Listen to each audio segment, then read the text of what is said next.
जय श्री राम दोस्तों। भूख, प्यास, नींद और आशा 4 बहनें थी।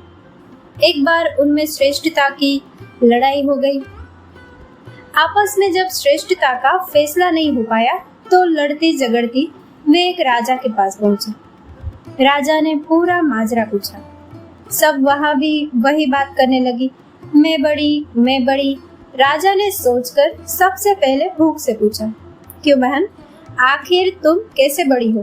भूख बोली, मैं इसलिए बड़ी हूँ क्योंकि मेरे कारण ही घर में चूल्हे जलते हैं, 5 पकवान बनते हैं और वे जब मुझे थाल सजा कर देते हैं तब मैं खाती हूँ, नहीं तो खाऊं ही नहीं। राजा ने अपने कर्मचारियों से कहा, जाओ राज्य भर में मुनादी करा दो कि कोई अपने घर में चूल्हे न जलाए, 5 पकवान न बनाए, थाल न सजाए। भूख लगेगी तो भूख कहाँ जाएगी? सारा दिन बीता, आधी रात बीती, भूख को भूख लगी। उसने चारों तरफ खोजा, लेकिन भूख को खाने को कुछ नहीं मिला। लाचार होकर वह एक घर में पड़े बासी रोटी के टुकड़े खाने लगी।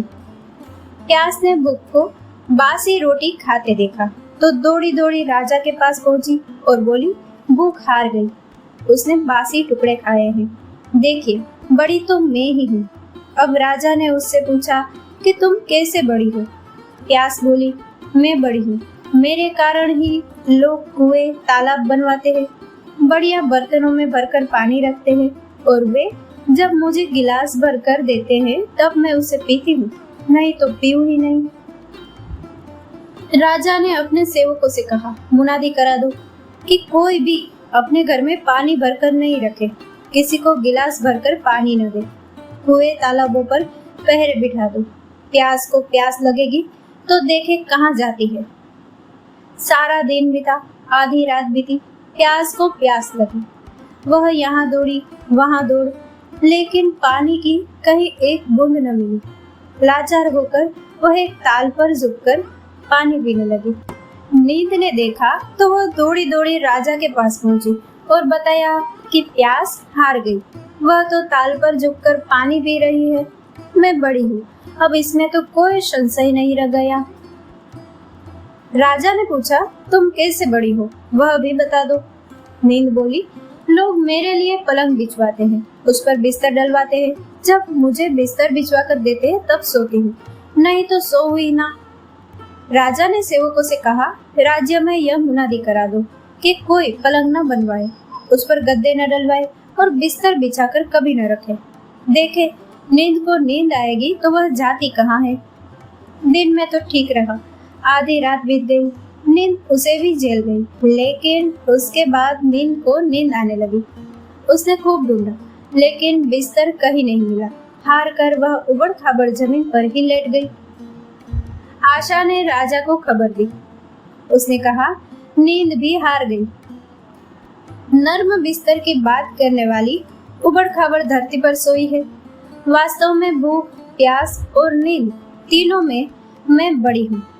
राजा ने पूछा, तुम कैसे बड़ी?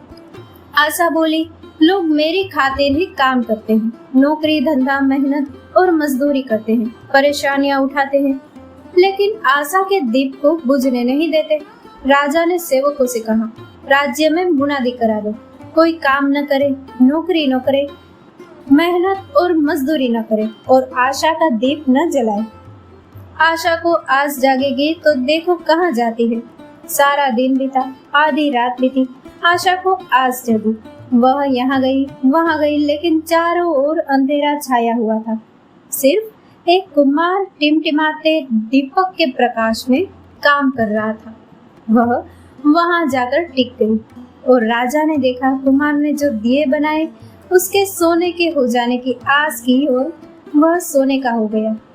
सोने के दिए में रुपये की बाती तथा कंचन का महल बन गया।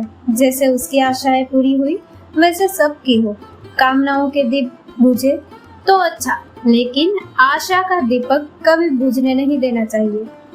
हालात कैसे भी हो, यही दीपक ऐसा है जो जीवन को प्रकाशित करने के लिए जूझने का हौसला देता है। फिर नींद, भूख, प्यास सब संगी हो जाते हैं। दोस्तों, इस कथा को लाइक, शेयर और हमारे चैनल को सब्सक्राइब करना ना भूलें। जय श्री राम।